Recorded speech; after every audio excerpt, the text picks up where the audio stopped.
Hello, it is the Anfield Wrap. I'm Neil Atkinson. I'm joined by Philip Blundell, by Jake Nolan, and by Ian Ryan. Full title there for Philip. Used to be Mr. Phil, but he's getting the full hit these days. We're brought to you in association with Access Sport. First and foremost, you can go to accessport.ac.uk/TAW if you want more information. Access Sport employ industry-leading and highly qualified staff who are active within the sport industry to develop students and prepare for them for life as effectively as possible. The rigours of that industry, it includes coaches, physios, and sports science staff who work at professional academies and teachers who are qualified to a master's level within their field. There's loads and loads of technology that Access use. I've seen some of it quite recently, coaching sessions and games using Coach's Voice and Sports Session Planner, and it allows students and players and other coaches and parents to see the sessions being delivered, and it allows those students to learn from those coaches and professional clubs around the world and develop further. Practical sessions are recorded using VEO cameras, which is an automated camera, which allows players to build up a montage of footage to send to clubs or to US colleges to gain scholarships. The students benefit from the immersive environment to help them experience roles and develop their skills. They don't deliver their programmes in big buildings, but more in real sports environments such as football clubs, leisure centres and state-of-the-art football hubs. It is a realistic sporting experience and environment, and if you do know people who would be interested in this, do share with them accessport.ac.uk/TAW for more information. There's lots and lots in there for you, and we are very pleased to be partnering with Access across the next few weeks. We aren't that pleased to be talking about Liverpool Football Club at the moment, Philip. It's the most concerning performance of the season. It's the most concerning setup of the season, I'll say, and I want to go on to talk about the shape, because I think people who said that the shape is a tweak are absolutely kidding themselves. It was hugely different. But the first and most concerning bit for me is it managed to sort of combine the worst bits of all the bad performances so far this season into one unholy mess. Yeah, there's been games where we've just played badly. There's been games where we've been unlucky. And when you've been unlucky, you can go, well, we've had a bit of hard lines, but everything else was acceptable or something like that. There's bad decisions from players, there's bad decisions from managers, but on Saturday it was everything bar the bad luck. Which, you take the bad luck out and you can sort of make excuses off the back of luck. You couldn't make any excuses about anything. Well, the lucky's been 0-0 at half time. Exactly. And that's what drove me mad about the second half. You get in at half time at 0-0. There's so many stupid decisions. There was one just before half time, actually. There's probably there's 2 minutes added, wasn't there? Yeah. And the goalkeeper's got the ball. Yeah. And it goes quick. And I'm just like, take our time. Just take our time. It's 0-0. It's 0-0. We've been poor. We need to go in and sort ourselves out. And we're taking quick throws out. And this is the goalkeeper who would win Player of the Season by the biggest landslide in voting history, if there was a vote today. And even he's doing the stupid stuff. And then we get in at half time. We don't really change a great deal. Joel Matip plays a ball into midfield. I've no idea why he's playing that ball. And some people go, well, Henderson shouldn't have been making this run or that run. The ball shouldn't have been going there in the first place, to the point where Henderson knows where the ball should go and is moving to the right back to go and support the right back, because that's where the ball's going to go, because that's the only place the ball can go. Then all of a sudden, he's not even played onto Henderson's right foot. He's played onto Henderson's left foot. It's awful. It's just so bad. It was as bad as the idea that we watched the first 5 minutes and didn't do anything to react to the fact that they were effectively playing 7 in midfield. They basically played Ewan Ferguson up front, 2 centre-backs, and then 7 midfielders. There was Matoma and March stand on the touchline, make the pitch massive, and the full-backs basically go and stand next to them. So when the ball goes to one of them, we're doubled up on. We were managed to be doubled up everywhere on the pitch. It just made no sense whatsoever that 45 minutes we didn't change anything whatsoever. It's... Jake, the shape's a mess, absolute mess. Liverpool managed to be uncompetitive. They managed to be idiotic. Phil there with 2 examples. I can think of about another 10. Both in terms of managing the game, managing the fact that they're not playing well. I'll say it again, they were lucky at half-time. Joel Matip sorted that out pretty quickly. Say what you want, fair play to him. If you want your list of concerning things, I've got my most concerning things aren't so much that Liverpool were absolutely abject shite first half. My concerning things are pre-match, and then are, as soon as it goes, I'd say 1-0, but maybe 2 if you're feeling generous. You just think immediately there's no way back. And this team's lost a lot of games, but I've very rarely seen it beaten in the way in which you got to see it on Saturday until this season. And at the minute, Liverpool need to watch themselves, because there is such a thing as losing, but there's something else which is being beaten, and Liverpool looked beaten. Yeah, my perspective on this might be different to some people in the room, to be honest with you, Neil, because I didn't watch the game live, but I did put myself through watching most of it back, because I was playing myself. We had a game. but no one was doing this. So when I watched it back, I made sure that we'd done it well. So I knew the result. And also, being honest with you, the result didn't completely shock me because it's not like we've been pulling up any threes. And I've watched Brighton a fair bit, not only this season, but the last couple of seasons, and they're a really impressive football team. They really, really are. And they've got, not only they're really impressive football teams, they're better than us in areas that we used to be good at. And I think they really, really capitalised on that.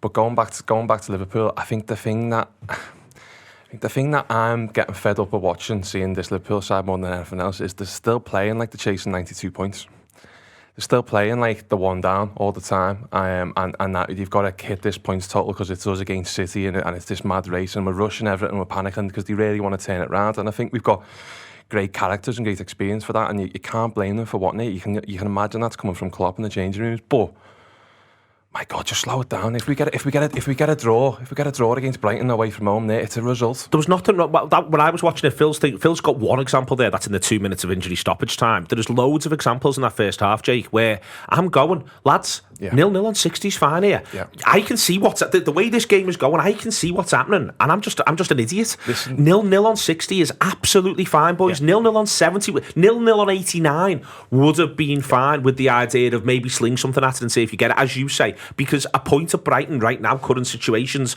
not great, but it's all right. Brighton will do better sides than this incarnation of Liverpool this season at home. They will. They're a very, very good side. They've got danger all over the gap, and until somebody comes and picks up a couple of their players and they've got to rebuild again, they'll do well. They really will. Because I think they can win the FA Cup. I think they should try and win the FA Cup, and I think they can win the FA Cup. Yeah, and you know, the qualifying for Europe and all that, it's all very much on, isn't it? So they'll do better teams than us, the version of us this season, but yeah, that's what I'm really fed up from Liverpool. It's not even, I wasn't even as gutted as I was, say, when we got beat by Brentford or when not Forest done us, because they're a better side. But that's one thing with Liverpool. Start playing to our strengths, start slowing it down, and ultimately admit that we're not in a race for 92 points. We're not one down from the kick-off. We've got to start picking up results. The lack of pressure on, and not just every goal, Ian, on every opportunity that Brighton ends up sort of creating's maddening. But it is worth pointing out there's a lack of pressure on every goal. You know, I think it's a great finish, the second one from March. It's probably the best game of his life, to be honest with you, March. You know, everything that happens for him, the way it goes. And fair play to him for that. And again, you know, credit to the Brighton side. But there's so little pressure so often on Brighton as they were approaching our goal. And that's right the way through the team. Starts at the front, goes all the way to the back, obviously includes the middle. Dreadful.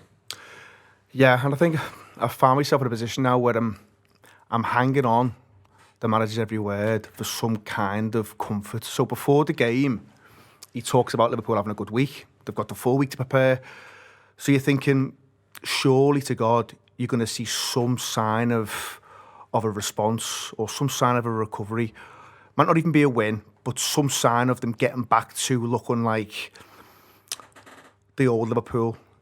And I don't mean suddenly being able to smash teams to bits and anything like that, but where they are getting close to the ball. And the manager talked before the game. He said it's ball-orientated defending. So in an ideal scenario, they want one, if not two, if not three people around the opposition when they've got the ball. Now they get that for the second goal. Thiago, Henderson and Fabinho are all within touching distance. You could throw a fucking blanket over them. The problem is, and the manager talks about this pre-game, once you break the press, the pitch is enormous. And it's been enormous all season. Because a lot of those footballers we're talking about now, I think if you had every single one of them in a room by themselves, they'd say, listen, I need fucking legs around me here. I need legs around me. And I was shocked to see him go with the exact same midfield.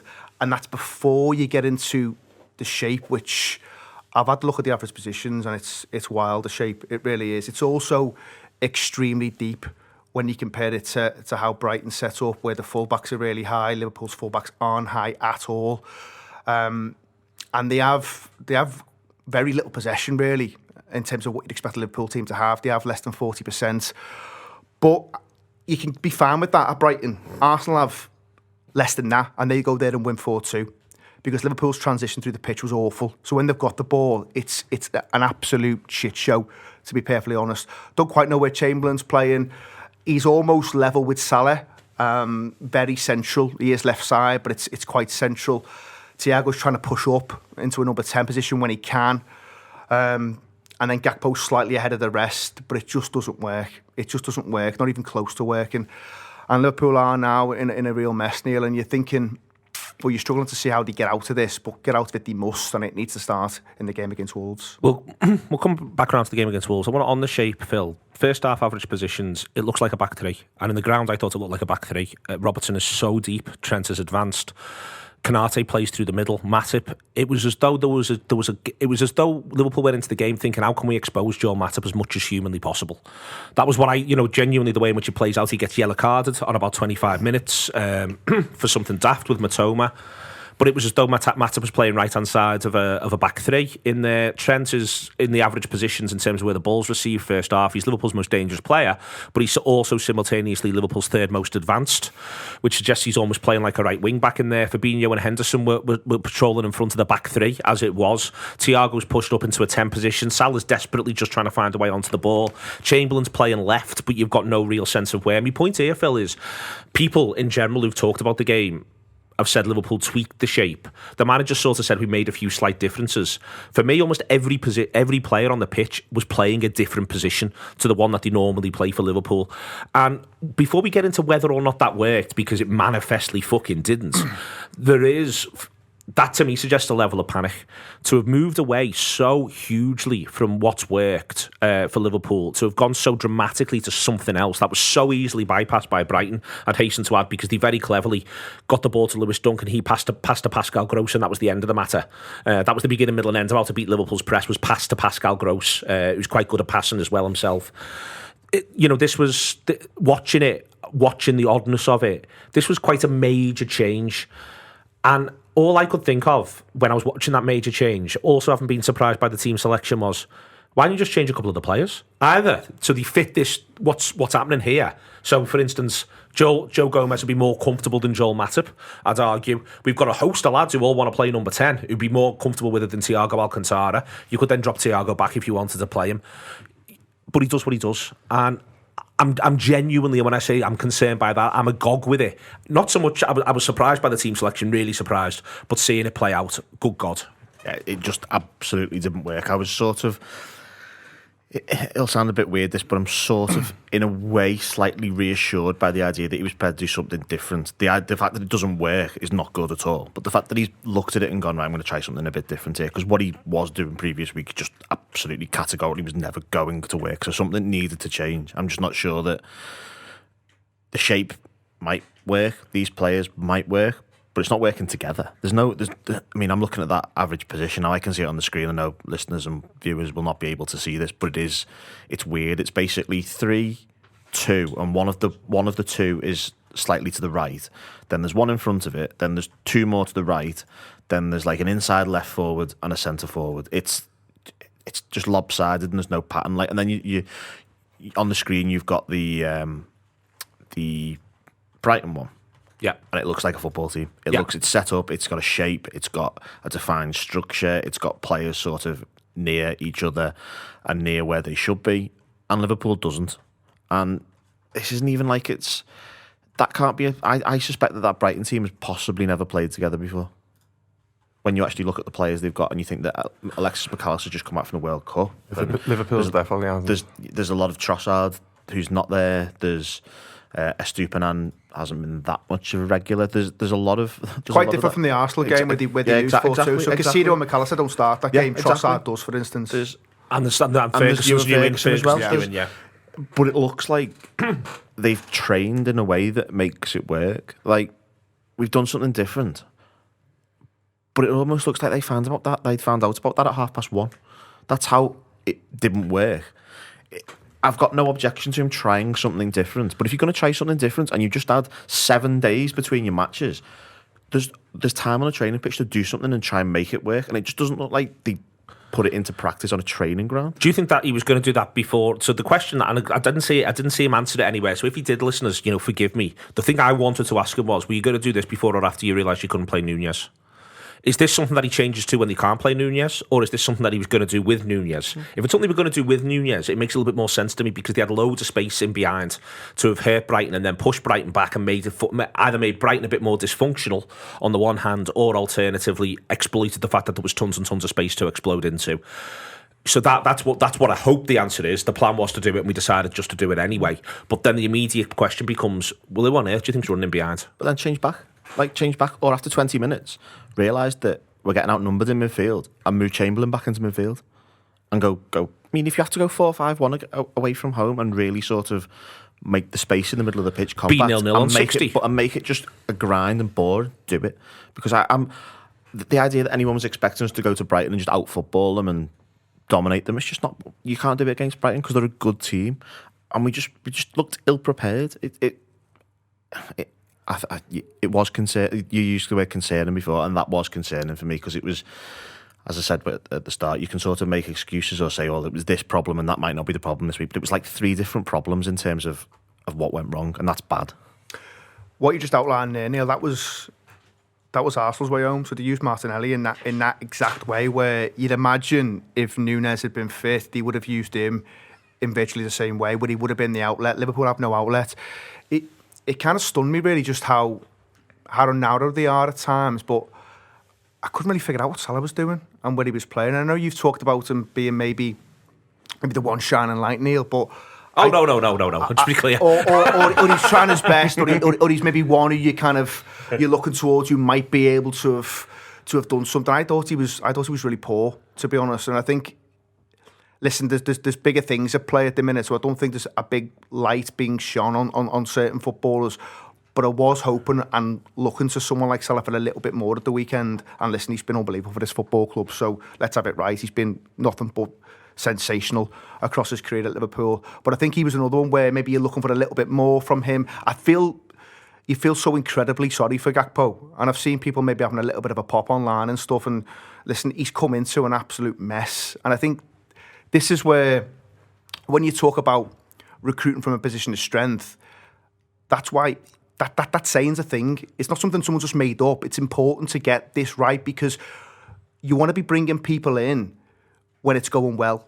Regardless of it being football or not, in any walk of life, you want to be bringing people into your organisation or your workplace when things are working, because guess what? They get time to adjust, they get time to settle, they'll get support from teammates and colleagues and stuff. At the minute, this lad's just been thrown in, and it looks like it's going to be so hard for him to find an adjustment period, because the pressure's immediately on him and the light's immediately shining on him, because Liverpool are looking for a spark from somewhere, and that's incredibly unfair on him. And that's why when people talk about getting some of this right in the summer, I don't think Liverpool would have been a million miles off if they'd done a bit of recruitment properly in the summer. If they brought a couple of midfielders in, yes, they've had injuries, and sometimes you can't foresee that. It just happens. You've got to cop for it.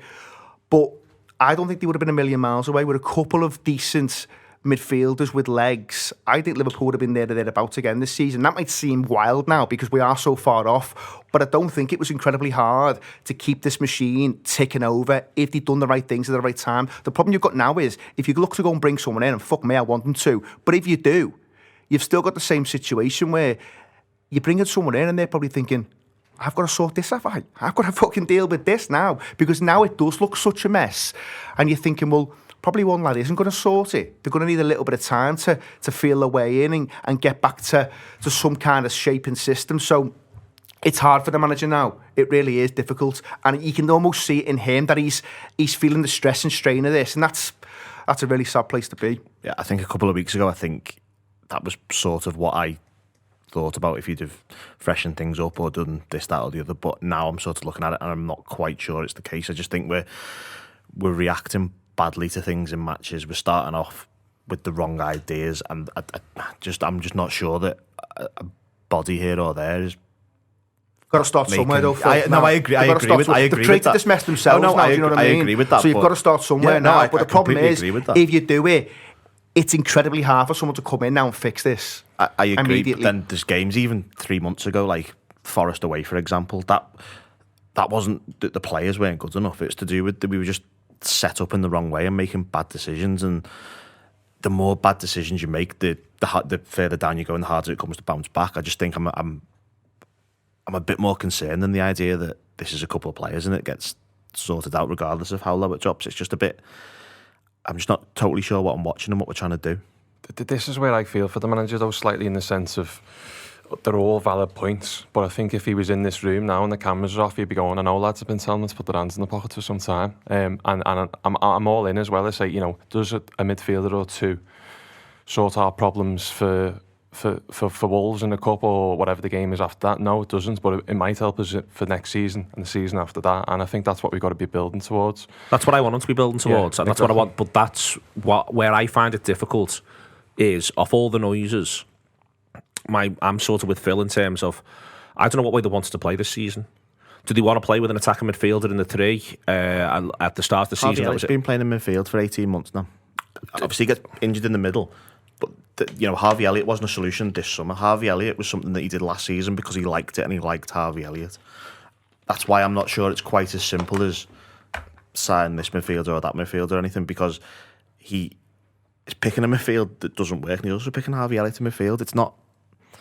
He's doing some of these things because he actually wants to do them. I think in the main, I mean, listen, there's plenty of conversations about systematic changes and personnel changes. But I honestly, I think if you could look back at Liverpool's team sheets, it's something that I always look at. I think in the main, all he's decided to do is get his 11 best players on the pitch.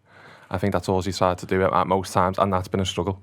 And I think that's where this falls down, because we're so reliant on the players turning up. But that wasn't what he was doing from, say, 2017 until 2020. He wasn't picking his 11 best players. He was picking players who suited the challenge that was in front of him, and he was picking players who were, for instance, really physically robust. And he's not recruited, apart from Konate, a really physically robust player since 2020, whenever he's gone into the market.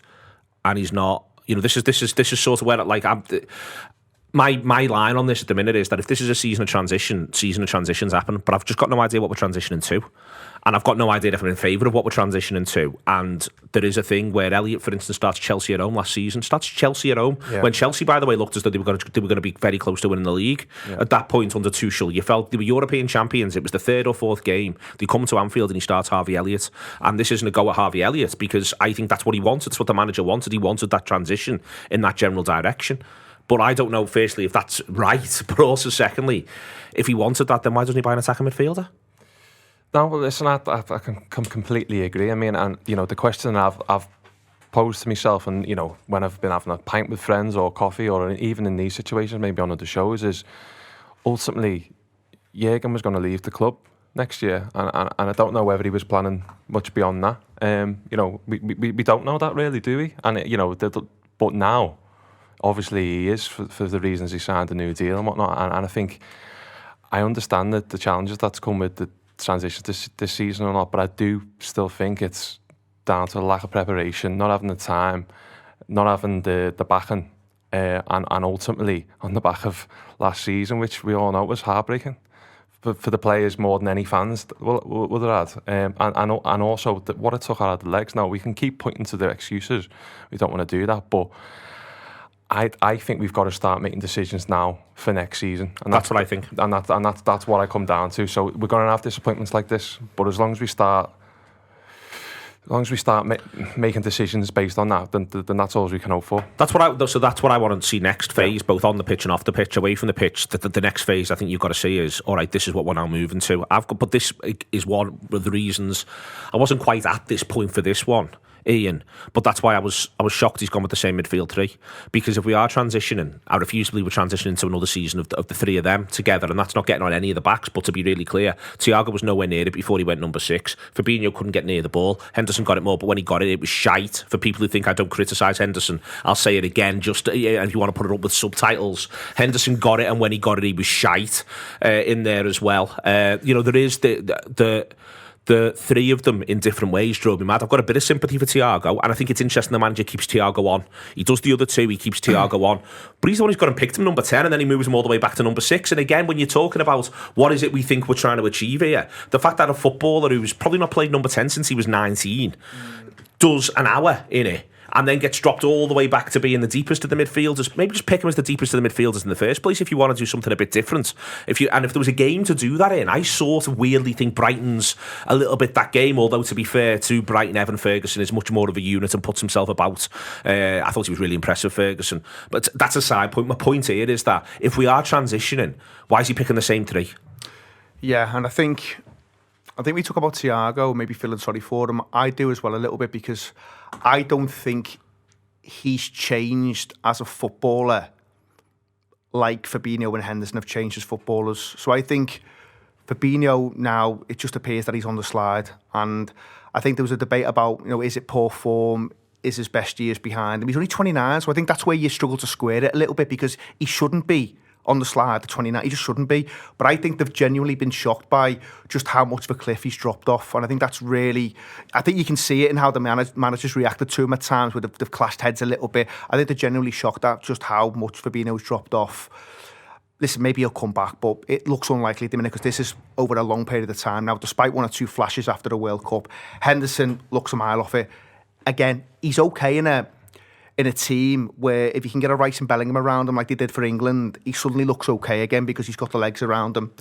Where I feel sorry for Thiago is I don't think he's changed as a footballer, really, since Liverpool bought him. I think he's always been a footballer who, by his own words, he's never been really one who's embraced the challenge of running around the pitch. He offers you a certain skill set, and he's fabulous at doing that. He's brilliant on the ball. He's great as a, to use a Brendan Rodgers quote, that technician thing. He's unbelievable at doing that.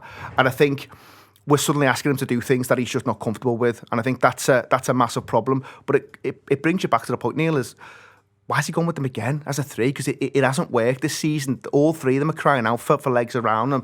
I think now we're in a scenario where you can talk about the effects of last season having a physical effect on this Liverpool team. And I think that's where the group as a whole would have welcomed 1 or 2 additions just to give them a bit of a lift, because we've seen before that can happen. But I also think mentally now they're all struggling, because they've got to a stage where, and it happened very quickly in the season, where they knew they weren't going to win the league. They knew it was gone. And I think that's very hard for them to take on board, having gone so close to all 4 trophies, having gone so close so many times to another league title, where you look this season and it's probably going to be won with under 90 points, or potentially, otherwise put up a good fight, to be fair, of going above 90 points. But it's not going to be the same kind of season that Liverpool have lived and breathed, where they've gone head-to-head with Manchester City. And I think that's hard for them to take. And I think a lot of them have struggled with it mentally, to the point now where it's almost like, we can't fucking sort this. The season's fucking gone. It's completely gone. And I think that's wrecked a lot of heads. And I think you're seeing that play out in games where when they go behind, it's just another, well, we can't sort this. The game's gone. The season's gone.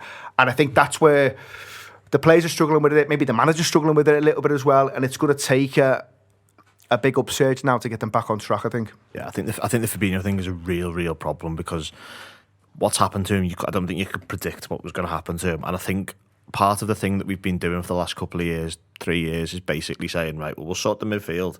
Then, in the meantime, we'll sort the strikers, we'll sort the defence. And I think we can all say that the defence and the attack is in an acceptable, not perfect, but it's acceptable, and it's something that in the summer you don't need to do much. Maybe you might freshen one of the centre backs up, maybe, but it's not an awful position to be in. Whereas now we all know the midfield needs work, and I sort of think that it was like, well, there's Fabinho there, he's not even 30, we can sort of get through to the summer, and he can be a huge part of getting us through to the summer, and then we can go. And he isn't getting us through to the summer. And all of a sudden it's like there's a huge problem here, and it's not real. It's something that probably sounded great in theory when they thought about it.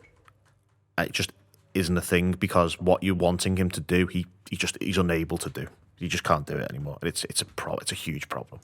Yeah, I've just got a little thing on screen again, just on this from Stats Bomb around Fabinho. Fabinho's last sort of 30 games versus 36 from all in the league, by the way, 36 from the start of the 2018 season to when he gets the injury in the November of the 1920 season. And interestingly, and this is the thing I always think with Fabinho, is passing. He's completing more passes now than he was, but his deep progressions have gone from 7.5 a game to 5, which is quite a marked percentile difference. His XG build-ups dropped off.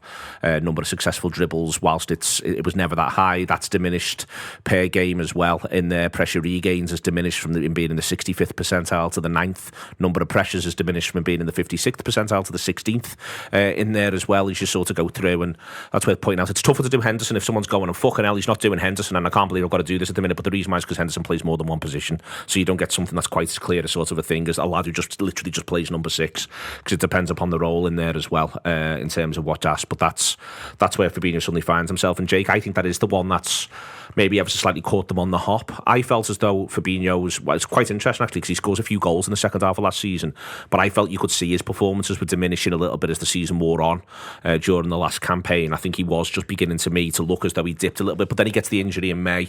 I've said repeatedly I had to pick Kaiser ahead of him in the Champions League final because I just sort of felt, and given the nature of the way they thought the game would play out, we just have a little bit more spark, a little bit more forward passing from the heart of that midfield if we went with Henderson and Kaiser in there. So my point being is that it's not necessarily being wise after the event, but I think they might be surprised by how stark the drop-off's been.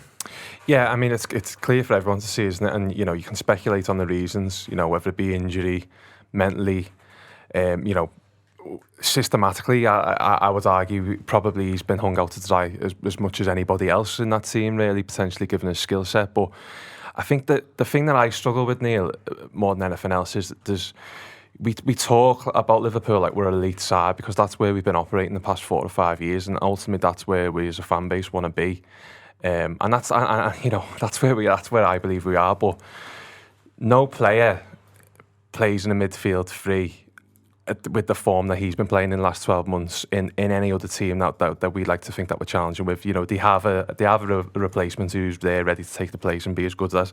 And to be honest with you, I think if you're having a quiet word for Fabinho, I think he wouldn't half mind just being taken off the firing line a bit. Just 6 weeks out, come back in the cup games and then get yourself back in the team. Do you know what I mean? But he's so important to how we set up, and we're trying to play him into form, and it's just not happening. And I just don't know where it's going to come from. And I think with these systematic changes, it benefits him less than anybody else.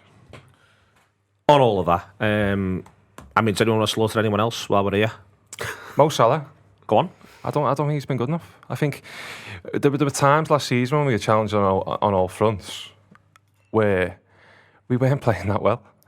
But Mo Salah came to the party, especially before Christmas, and ultimately, you know, got his kick started. Now, we spoke a lot here about slaughtering people, Fabinho, systematically, whatever. But ultimately, you need the lad who puts the ball in the back of the net, start putting the ball back in the net, and then things start looking a little bit better.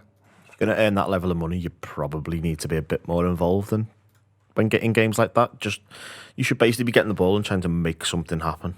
And he hasn't been doing that. This will sound a bit harsh, but if you're going to pay someone 350, 400 grand a week, whatever it is, they've got to produce. When the chips are down, this is the player who's got to go, right, this is me, get me the ball, I will do something. And he's not hiding or anything like that, and he's not trying. He's just not doing it, is he? Again, he might be suffering from the kind of similar thing I said before, where they're all feeling a little bit sorry for themselves. His year last year was even worse as well, wasn't it? When you think about it, he had all the downs that they had, and he had the AFCON, and he had the failing to qualify for the World Cup. So it's fair. Yeah, and I mentioned Salah before when I said, there are big lights being shone on lots of players because there's bigger issues at play than Mohamed Salah. Let's be fair about it. But I don't think he's at the level at the minute. But I think what you know is he will come back to that level because he's that good a footballer. But I think at the minute, things like his touch seem off as well. I'm seeing him get older the ball and it's just bouncing off him a little bit as well. So whatever's happening with the team, you feel like it's spreading right across the team. The point got mentioned before about Alisson, maybe the last couple of games not quite been at his usual level. So it does seem to be spreading right through. I think they just keep eroding each other. I think that you're able to, and so for instance, this game's a really good one and not least because of the changes. Don't get me wrong, but suddenly Matip's not just a fault for the goal. Matip had a terrible first half, absolutely terrible first half. So suddenly, you're looking at Matip going, Matip's not doing it. I thought the only Liverpool outfield player who played well for the 90 minutes was the right back, who I think has a really good game, all in, and performs all the way through. But the rest of them, handled Matoma quite well, and that was something that I was actually quite concerned about in terms of I just thought they were going to get the ball and he was going to do something and he'd go past him. It's been brilliant. Really well. Yeah, he has. Yeah, it's been brilliant. It's been brilliant every week. My point going back to Salah before was I was trying to emphasise it. If you're a football team, your lad that your team's built around to put the ball in the back of the net needs to put the ball in the back of the net, and ultimately that's what he is. So that's my point on Salah. This Liverpool team only gets results if Mo Salah's regularly scoring goals. Listen, you've got to slag the Reds off because they've been poor. But what I would say is, De Zerbi's done a great job at Brighton. He's done an absolutely brilliant job with them to come in there and do what he's done and make that seamless transition from Potter to him. he's done it ever so well, and they look a real talented team. And I think the decision to suddenly leave Trossard out, who was playing brilliantly at the start of the season, calls him out. You're not doing it for me. You don't even make the fucking squad. That he's making big calls, and I think they've suddenly got someone in Ferguson who I thought he was brilliant, Neil, like you. If you look at him again, he's dropping so deep at times. He's helping out the midfield. Brighton have got this thing going now where they've almost built a platform where Lallana can shine as well, because he does play really well, but there's so much legs around him. Casino and McAllister doing all his work for him, and he's just able to get on the ball and play nice touches and stuff. And then they've got willing runners in Mitoma and Solly Marsh, who I thought were excellent as well. They look really well run, and one of the things that worries me at the minute, Ian, is we talked about at times a couple of people leaving across the last couple of weeks. One who hasn't left or isn't down even to leave, but is looking after the sale is the Mike Gordon thing. Mike Gordon was looking after Liverpool's football operations from a sort of an ownership perspective on top of that as the big overview, and suddenly he's off now doing the sale. And there's people who can have different views on whether or not they want a sale, whether or not they want investment, what they want from the ownership. But I'm increasingly concerned, just in virtue that at the moment, if there's one person Liverpool could do with having all hands on deck, supporting the manager as well at quite a sort of a corporate level, it's Gordon. I go back to all those pieces that were written about Edwards, Klopp and Gordon when things were going brilliantly, and Edwards has moved on, and I think you've got to take what Edwards wrote about moving on now at face value, because he hasn't gone and got another job yet. The idea that he was burnt out, I think, sort of plays out by the fact that it's now 12 months, more than 12 months since he wrote that open letter, and he's not knocking around employed anywhere else.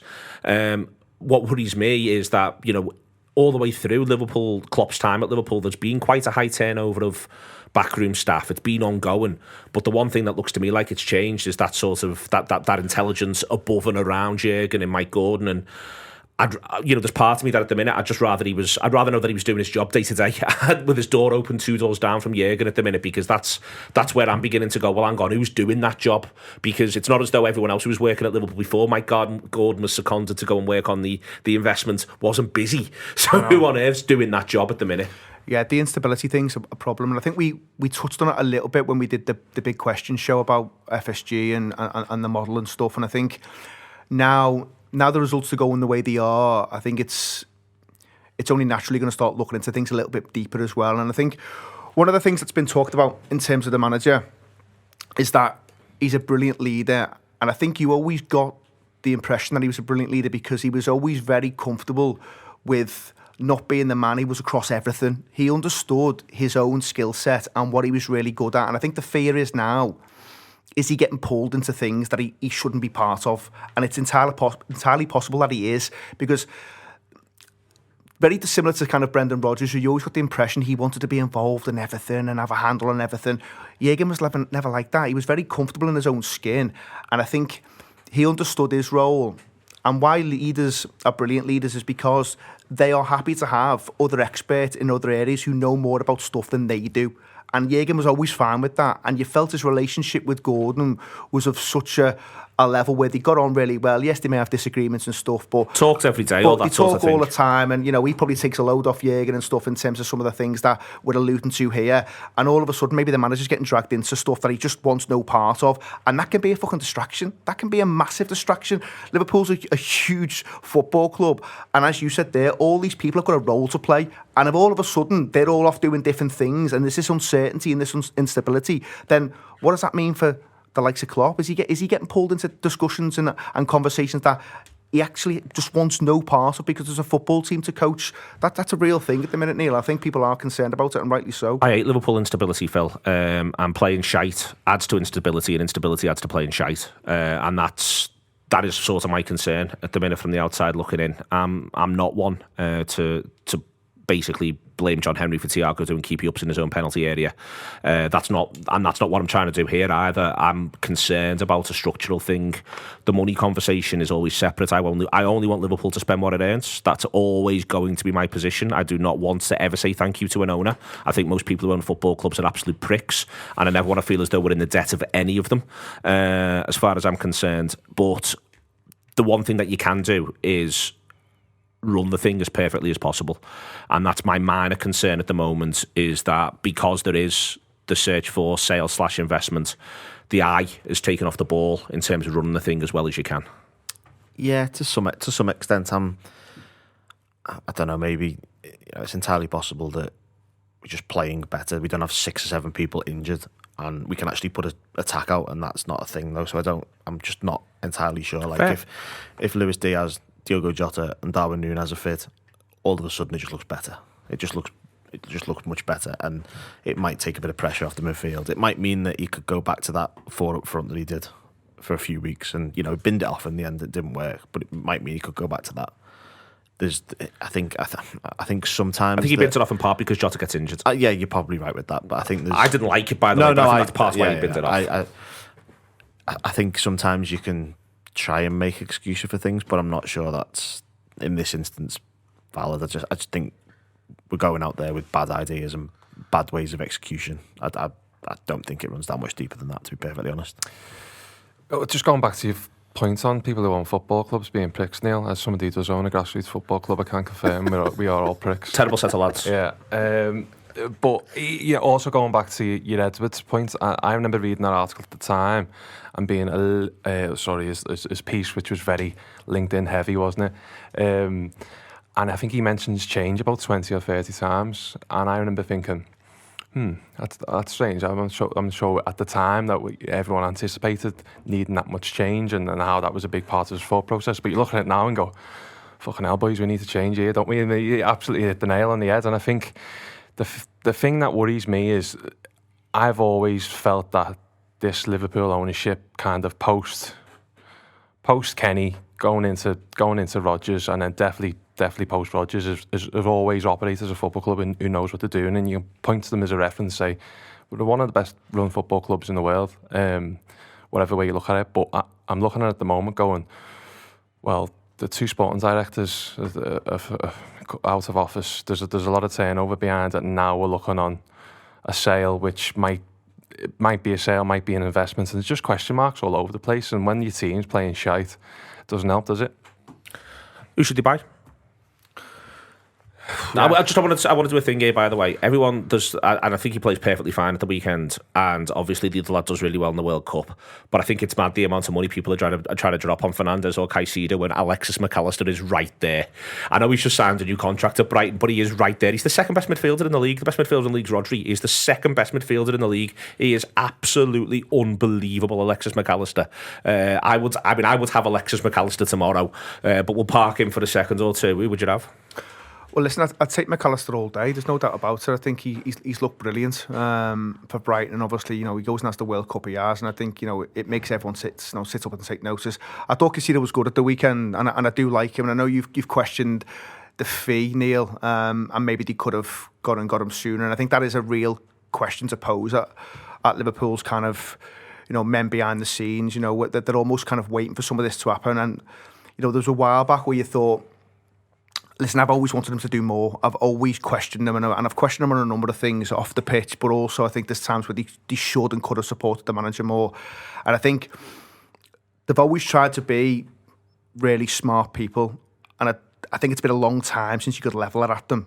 There were times where they were getting the recruitment right and stuff, and people were looking at them like Jake was saying before and say, wow, they're doing it really well. They're obviously challenging for the biggest honours whilst not spending loads and loads of money, and the model's pretty slick. And I think other clubs were looking at Liverpool and saying that it's been a fucking long time since you could say that. And you look at Brighton's team and the cost of it, and you look at the cost of McAllister and the cost of Caicedo. What did those lads cost? Probably less than 12 million for Caicedo and McAllister. And I think there are real questions to be asked. It doesn't always mean you've got to go and spend a fortune, but there are players moving about, and there have been for a number of years now, 18 months, 2 years, that Liverpool have been nowhere near. And I think someone like that, and I thought Caicedo's performance was not too dissimilar to what you used to see from Fabinho, where he just screened the two centre-halves incredibly well, so you just couldn't get near them. And I know they're not bad centre-halves, but they're not centre-halves where you'd say, the kind of top end in the league, but they were made to look good, and they were looking good because, yes, they're decent on the ball, but they've got that protection in front of them. And I think he's one now where if you'd offered Brighton enough money, maybe you could get. I think they'd struggle to get McAllister out the club in January. I think they'll struggle to get Caicedo out in January, to be fair. But I think they're two who are live runners and riders, Neil, to quote you, where they're in front of you and you know what they're about and you know they can operate at this level because they're doing it now. So I think they'd be two who Liverpool will have an eye on, but whether they can get them out of the club is another matter. And obviously there's the Bellingham thing, but the longer that goes on, the only time they're going to get him is the summer. And I think if Liverpool have the season where we think they might have now, where they end up finishing around about 8th, 9th or 10th. I mean, listen, I know people have said Still 20 games to go. There is 20 games to go, and you've got to remember that. And Liverpool of it doesn't feel like 20 games to go, because it feels like we played 100 games. I know, but 10 points off top 4 now is a big gap. And listen, those gaps can be closed out. We know that. You can get on a run of form. Other teams can have injuries. There's lots of things that can happen. But it's hard to sit here and make a case for Jude Bellingham going, I'll join that club if they finish outside the Champions League places, because he deserves to be playing at the very, very highest level, and he'll want that for himself. And fucking hell, he should get that because he's that good. So they may have to rethink the Bellingham thing, and Real Madrid seem to be front runners for it. Listen, it might not come down to Champions League or money, but it often does, and I think they may have to rethink who they go for. But I think someone like Caicedo or McAllister, yeah, those lads look excellent, and you wouldn't be far away from the big stuff. I think if you're able to bring in 2 lads of that calibre. Just need freshness, don't we, really? I think that's the key thing. That there's, you look at the age profile of Caicedo and McAllister, for example, I think they'd fit perfectly. I think there's a thing where there's stuff like, well, why didn't we just sign Caicedo for £4.5 million? Well, the reason you don't sign him for £4.5 million is because he needs games to develop. We weren't giving him the games to develop, really. Let's be perfectly honest. We weren't signing him from Ecuador and sticking him in the Champions League quarter-final. Like, he barely plays for Brighton for a year, does he? I don't think. Do you send him out on loan, Phil, though? Yeah, but who are we sending players out on loan for to prepare to play for Liverpool? I've cited this example a number of times. Conor Gallagher. Conor Gallagher does two loan spells from Chelsea. He has had absolutely zero preparation for playing for Chelsea. Zero. He may as well have not bothered going out on loan and played in their youth team instead. But there's got to be a middle ground, Phil. I agree with this. We can't live in a world, Phil, where you're either paying $4 million for a player or $70 million for a player. Like, that's not a feasible world for Liverpool to be in. Does it with Harvey Elliott? Elliott goes to Championship team at 17, though. It's a completely different kettle of fish to go into a Championship team who play football at 17. I'm prepared to be really sympathetic, and I take your general sort of Caicedo point, but we can't live in a world where Liverpool can only buy midfielders for 70 million. I agree with that. I'm not saying we need to buy them for 70 million quid. I'm just talking about the idea that you would bring some of these players in and play them. He didn't play midfielders, he has, and he claims to like last season. He played 4 midfielders for basically 6 months. That was it. And then we want to get players now who are prepared to carry us forward without any preparation to actually play for us. It's a really tough one. I'd like it to not be as tough, but it's really difficult to do to keep this ticking over whilst also trying to win. But when the market's like it is, though, Phil, if you don't get them in at that early stage and they suddenly play in the Premier League, or even if it's not in the Premier League, if it's another top league, their price is going to go through the fucking roof. Completely. And if Liverpool are going to operate the model that they've operated, which we know is a fine line, they're not going to go and spend more than what they earn, then it becomes incredibly difficult to go and get in those players. So I think, I don't know, it feels to me like they are missing a trick at times, and we will never know what Jürgen meant by taking more risk, but it wouldn't surprise me if some of it is around just sometimes not being wedded to, well, we've got to go and see how they perform in a different league before we go and make the move for them. I think it might be, can we just sometimes take a bit of a chance on a McAllister, on a Caicedo, for instance? And I think that's where some of his frustration might lie. I think I firmly believe that. I agree. That's exactly what he means. I'm just not quite as convinced as a lot of people are that it's quite as easy as that. I don't think it's as easy as that. I don't think it's easy, but we're sort of getting a bit sidetracked. And I think that there is another thing here, which is it is a really valid question of the manager, for instance, to say, but there's also understandable reasons. Like, ultimately, my argument where I end up on this is I think they thought last season was transitional, and I think they thought that they use players like Elliott, injury notwithstanding, Jones a little bit more, and maybe 1 or 2 a little bit more than they eventually do.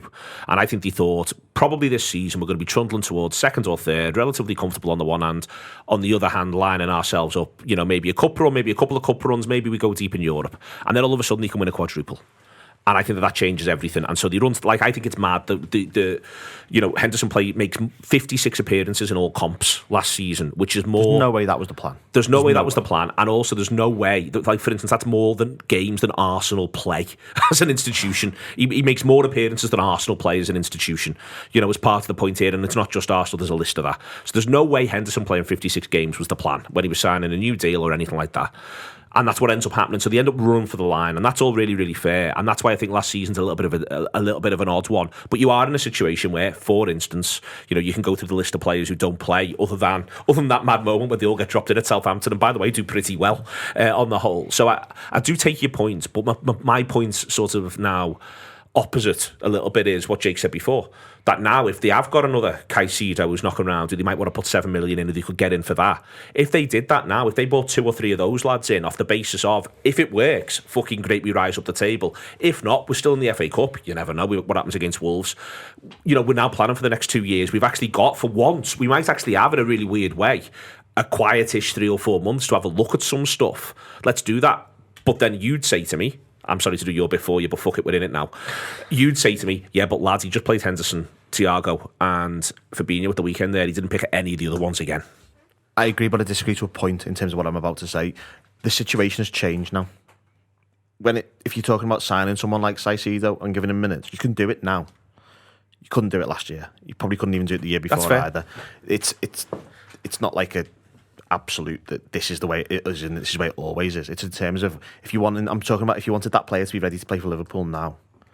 I don't understand how you'd have signed him 1-2 years ago and got him to be in that position now, based on what the club did and based on what the manager's done. So I'm intrigued. They've got links with a couple of lads from the French league, for instance, who look, who 6'4", so obviously they've got my attention in there. And I just wonder, googling bigger ones. Yeah, I'm just saying, is there anyone knocking around? I'm on Stats Bomb, and it sadly doesn't do heights.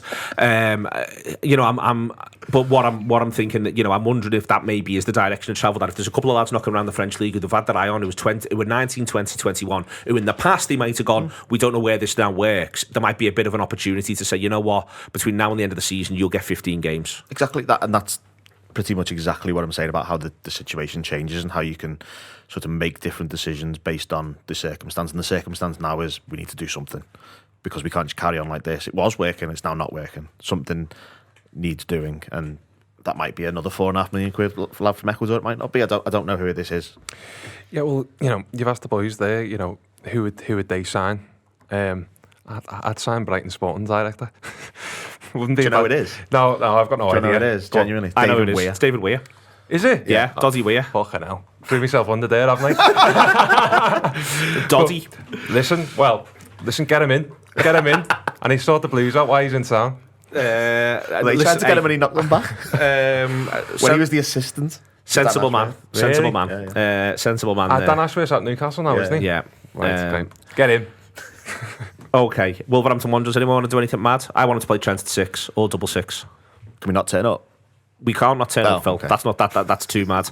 I genuinely want him to. In terms of, again, the same thing about direction of travel, I think if there is a plan, if there's been a plan to do something with Trent at some point in the next 18 months, I'd sort of accelerate it now. I don't want him playing 8. I've no interest in playing 8. I think you get no space or time to do anything. But I think the idea of him maybe being able to shift what we're asking for from numbers. I'm fine with him playing Thiago at 6 at Wolves as well, if he wants to have a look at that. Because I think he's desperate to do that. And he's edging towards it. And if he's going to pull the trigger on it, I'm fine with him doing it away at Wolves if he wants to just go for Thiago at 6 and then put legs around him, put young players around him. I'm fine with him doing that at Wolves if he wants to do that. I wouldn't be averse to having a look at Trent. I wouldn't be averse to him playing 4-2-3-1, where the two are Trent and Thiago, and sort of going from there if he wanted to do that. I'm all for doing something a bit mad at Wolves. I'm picking up a fair few senior players, but doing something a bit mad at Wolves. Anyone got anything mad? Have you got enough madness in you? Do you think he would? Absolutely fucking not, no. Because I just don't see it. Because I think now, at the start of the season, the FA Cup is way down your list of priorities. But I think Liverpool will be looking at it now, thinking, well, how do we kind of make this season look semi-okay? You're not going to be able to do that because it looks like a bit of a write-off list. He can suddenly go on a big run. But I think getting some silverware certainly helps. So I think they'll be treating this not as an experiment. I think they'll want to go and try and win the game. And I think the time for experiments, I mean, they had all that time in fucking Dubai, and you wonder what was going on while they were having that training camp and stuff. And they've had the pre-season. Yes, it was shortened and stuff, but I don't know whether it'll be a game for that, Neil. I think he'll go pretty strong, to be honest. But listen, one thing's for sure, he's got to pick a different midfield. He has to pick legs in that midfield. I want him to go pretty strong. I just want him to be experimental. I think there's room to do both, and then also you can change it on 60. You can change it on 60 if it's working. You can change it on 60 if it's not working. You might even be able to change it on 90. Because it might go to extra time. I just think it's a manager who I don't want it. He puts so much faith in training pitch time. And if Liverpool haven't been working on Trent as a 6. I just don't see him just throwing him in. It hadn't occurred to me it could go to extra time. And by the way, until he said that out loud there. Honestly, get on. Bad enough. Get on. I mean, at least we're up in the days where there could be a second replay. Oh, Jesus. It's got pens written all over it. Oh, fucking hell. Tell you what, this is grim, this, Jake. You want to do anything mad? Would you do anything mad? I've always been adverse to the Trent thing, just because it was like when the questions about him playing in midfield always came, it was like, lad, he's getting 20 assists from right back, but for the reasons that he's not getting 20 assists from right back anymore, that's exactly why I would do it. So I'm all in with it, Neil. Also, I'd get Davy Weir in centre half. To be honest, there've been periods where I've looked at it this season and wondered if it was a bit more of a plan for earlier in the season with, signing a right back who was the Scottish Young Player of the Year last year. It's not like we've just signed some random kid and he might be all right. He's probably quite good. Joe He's probably Gomez looks someone good who's at going right to back. get. Joe Gomez looks good at right back. James Milner looks good at right back. Yeah. I wouldn't have a problem with James Milner right back and Trent in midfield, and people might think that's absolutely insane, but I'd be absolutely fine with that. The only thing that would concern me on that is if they very cleverly if they just put played Adama Traore left wing. That would concern me, but that aside, there's a mad one Absolute bleep test, Phil. against Wolves a few years ago. Remember, we played him at home during one of the few games where some people go in. Nico Williams gets booked after about 70 seconds, and Adama Traore plays at the opposite side for the rest of the game. It was the maddest thing I've ever seen a manager do. Yeah, because all you just need to do is go stand on him. Just do that. You'll get him sent off after 5 minutes. I think he will be concerned about a centre half, because without Virgil, and we don't know how long he's out for yet, but there are rumours he could be out longer than we think. And I think with Chelsea on the horizon, he's going to have an eye on who's taken to the pitch for that game, and I think he'll definitely play Gomez, I'd imagine, centre half, but I think he will have an eye on Konaté's fitness, Matip's fitness, because the last thing Liverpool need at the minute is another fucking injury. Matip was doing some stretches first half, wasn't he, when he looked like I think he slides one out, and I thought he was going off there and then, which was fun. But Davey will box that. Might have been for the best, actually, in hindsight, wouldn't it? He himself was going, I've got one of your gaffer. One of them, innit? No, it won't come up on the scan. All right. Is it going to go to penalties against Wolves? I fucking hope not. Is it going to go to penalties against Wolves? No. Is it going to go to penalties against Wolves? Probably not. I mean, the draw. We had sometimes you get good draws in the cup, don't you? Like, I remember we've got to Wembley playing home games, exclusively home games against lower league teams until the semi-final, and now we've got probably the best team who won't make any changes in the fourth round away from home. It's just. But we get to go to Brighton as a positive. Like, I might do it. I had so much fun there in the weekend. I might now look to do Brighton away if we get through. Get a Saturday night out, wouldn't you? Saturday night out in Brighton. All right then, that'll do.